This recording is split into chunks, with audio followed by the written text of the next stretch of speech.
For more, we have joining us today Dr. James Kim, a research fellow from the Asan Institute for Policy Studies. It's good to have you here with us today. Nice to see you again, General. So, Dan Coates, the U.S. Director for National Intelligence, told a Senate committee that North Korea are unlikely to give up their nuclear weapons completely due to the fact that they consider it essential for the regime's survival. So, for many North Korea observers, this is not anything new, but this does go against what the Trump administration have been saying since they started engaging with North Korea.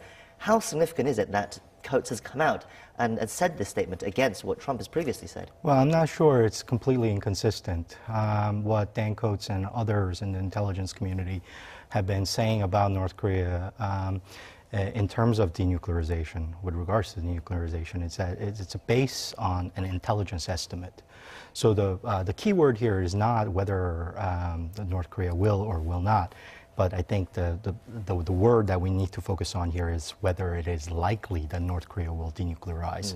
And I think the reality is that the Trump administration recognizes that the likelihood is relatively low.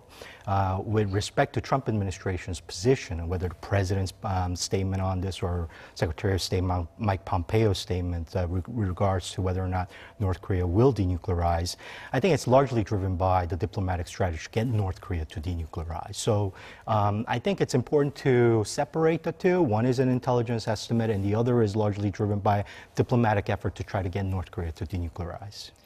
But you say, the important word there is unlikely, but still quite a pessimistic view that Coates has given in that hearing. So do you think, how much hope do you think the Trump administration really has in getting North Korea really to denuclearize then? Well, if you follow through the complete transcript of that hearing, I think Coates also laid out a glimmer of hope, a possibility that maybe North Korea, although it is unlikely, may have made the strategic decision to denuclearize. And so the administration's position on this is that they do not know. Even though the intelligence estimate suggests that the likelihood is low, the fact of the matter is they don't have enough information to make a deterministic conclusion about whether or not North Korea will denuclearize. So they are trying to test that proposition out. And that's what all this diplomatic effort and the engagement is all about. For the past year, the U.S. position has consistently been that they do not know if North Korea will denuclearize, and that's why they're not relieving the sanctions before North Korea takes definitive steps towards denuclearization. With it so uncertain, it is quite a gamble then Trump is taking towards North Korea. Oh, indeed. It's a gamble for everyone. But what other options are there? And so do we go back to 2017 with Fire and Fury, or do we try out the diplomatic route and see where we go from here? At the very least, I think a lot of the foreign policy community wants to test out this proposition, whether Kim Jong-un has indeed made the decision to denuclearize. And again, only time will tell. Only time will tell. But then let's look at what we do know at the moment. So the next North Korea-U.S. summit has been announced to take place in late February, which is only a month away from now, really. But so far, there's still no confirmation on the exact date and location. So how do you think preparations are going so far? Well, the announcement was made a few days ago, and again, that came from Washington with President Trump. North Korea hasn't confirmed anything. There needs to be a lot of working level meetings leading up to the second summit. We've only had one. So it's possible that this will get delayed. We've had other delays before. We've heard rumors that the summit might happen late last year, and it didn't. So again, it's always possible that things will get pushed back a little bit, but both sides are on track to engage. And so we're in a different place than we were in December. There's also the question of the U.S. shutdown. That a government only reopened really temporary basis, and then we might see another shutdown. If we do see another shutdown, do you think Trump will be able to hold this summit, or will they have to be delayed? Well, if you remember Kim Yong-chul's visit, it was during the shutdown. And Steve Biegun's trip to Sweden, Stockholm, was during the shutdown. But that was Kim Yong-chul coming to Washington. No. For Trump to go all the way to, for example, they're saying Vietnam, that's quite a big, you'll be away for a few days at least. No. the State Department is not completely shut down during the shutdown. There are certain essential services that are required to still check in and clock in for that work. They do not get paid. Steve Biegun, along with other counterparts in the State Department, the Defense Department is obviously not impacted by the shutdown. The Treasury Sanctions Division is an essential component. They're also required to check in and clock in even though they're not getting paid. They're doing tremendous service by showing up without getting paid. Granted, they will get back paid for their work, but believe me when I say this, the administration is in full operational mode, or was in full operational mode, even during shutdown with respect to North Korea. But if I just stick with this point, but Trump stopped Nancy Pelosi going to the Middle East, saying that she should be more focused about domestic issues. Well, wouldn't he be under the same kind of attacks?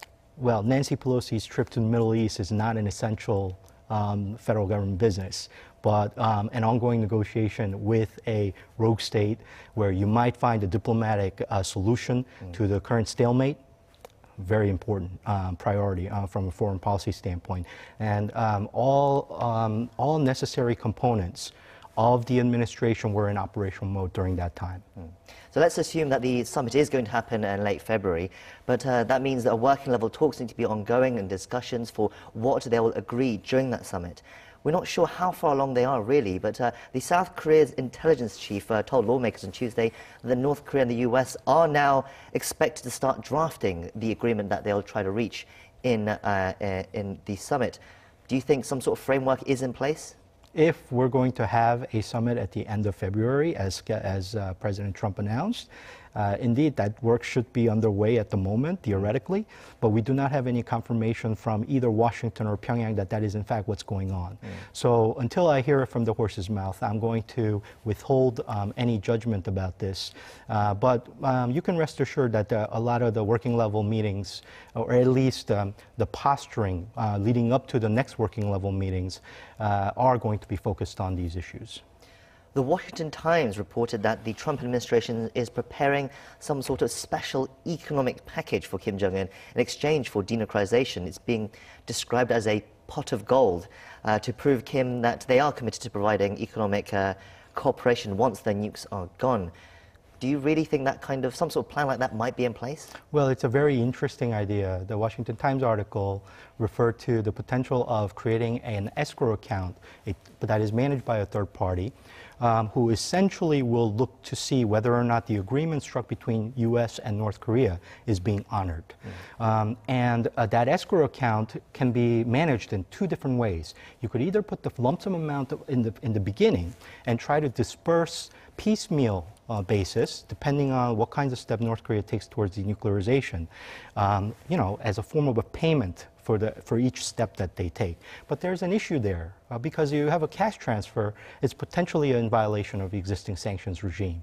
The other way to do this without violating the sanctions is to actually increase, on a piecemeal basis, depending on the measures that North Korea takes, the amount of money that is going into the escrow account. So the escrow account will continue to grow, but North Korea will not be able to cash in that escrow account until the sanctions are completely off and denuclearization is there, and it's confirmed by that third party. At the very least, nobody else will be able to cash in that account other than Kim Jong-un, whose name that account will be for. So depending on how we do this, and in that case, I don't think we're in violation of the sanctions. Depending on how we organize that escrow account and who manages it, I would imagine the IAEA will have some part or role to play in that.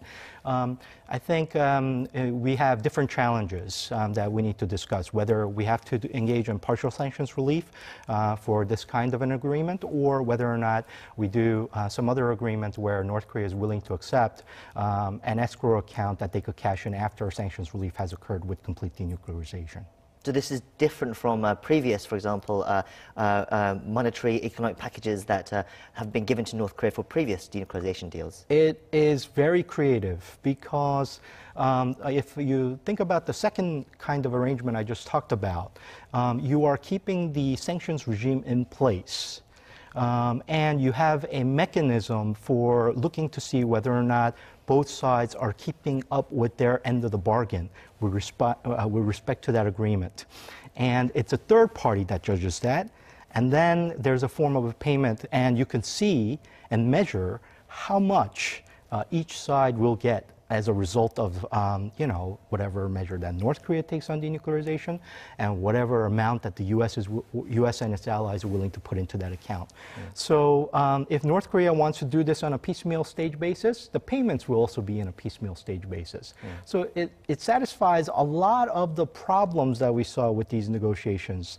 A lot of people pointed out these kinds of problems when it comes to negotiating with North Korea. And this arrangement would at least have an answer to all those questions. Let's wait to see if we hear more about this special escrow account, but we'll have to wait to see what happens there. Let me focus on one more piece of exclusive that's coming out from the US as well. The Washington Post this time ran an exclusive saying that Russia is looking to get involved in the situation with North Korea by offering Pyongyang a nuclear power plant exchange for denuclearization. Now, this report says it was offered last year, and it gives some credibility to the fact that Trump has this special relationship with Putin. What do you make of this report? Well, if you remember last year, towards the end of last year, there was a rumor of a potential meeting between Kim Jong-un and Vladimir Putin. That didn't materialize as the meeting with President Trump, or the meeting with President Xi end of last year, or the visit, a rumor of a potential visit by Kim Jong-un to Seoul. None of that materialized at the end of last year. But one of the things that was mentioned was a potential meeting between Kim Jong-un and Putin. And Russia has always looked for opportunities to insert itself into this negotiation having to do with North Korea. And this is not the first time they've proposed something related to energy. They've talked about a gas pipeline from Siberia into North Korea towards South Korea. So this is not at all unrealistic that Russia is contemplating these possibilities, and it's not at all unrealistic that North Korea is also thinking about this possibility as well. But I'm not sure how this is linked with President Trump, if at all. Again, it's speculation at this point, and there's a lot of evidence mounting, and that's a separate issue that has to do with what's going on in the United States with respect to the election in 2016. And with regards to North Korea, I'm not sure there was any kind of coordination between Washington and Moscow about this. But at the very least, we do know that Russia is interested in inserting itself, and North Korea doesn't look like it's not interested. It seems as though it is interested. So the question is whether or not we will see something come out of this. But why would Moscow want to get involved in this? Because it is such a messy situation. Would they want to get their hands dirty? What do they get out of it, I mean? Well, if relations between North Korea and South Korea gets better and there's actual economic cooperation and exchange taking place, it's one way that Russia can gain access to the South Korean market, and also to the Japanese market, depending on whether or not we see gas pipelines or oil pipelines or other things underway. So they see tremendous potential here with respect to their insertion into Northeast Asian markets. The question is whether or not North Korea can play that pivotal role for Russia. And they've always thought about this possibility, but they've never really, it never really materialized. So again, they're thinking about some other ways to insert themselves into this whole process. It's been a fascinating talk today. Thank you for giving us your insights. Thank you for having me.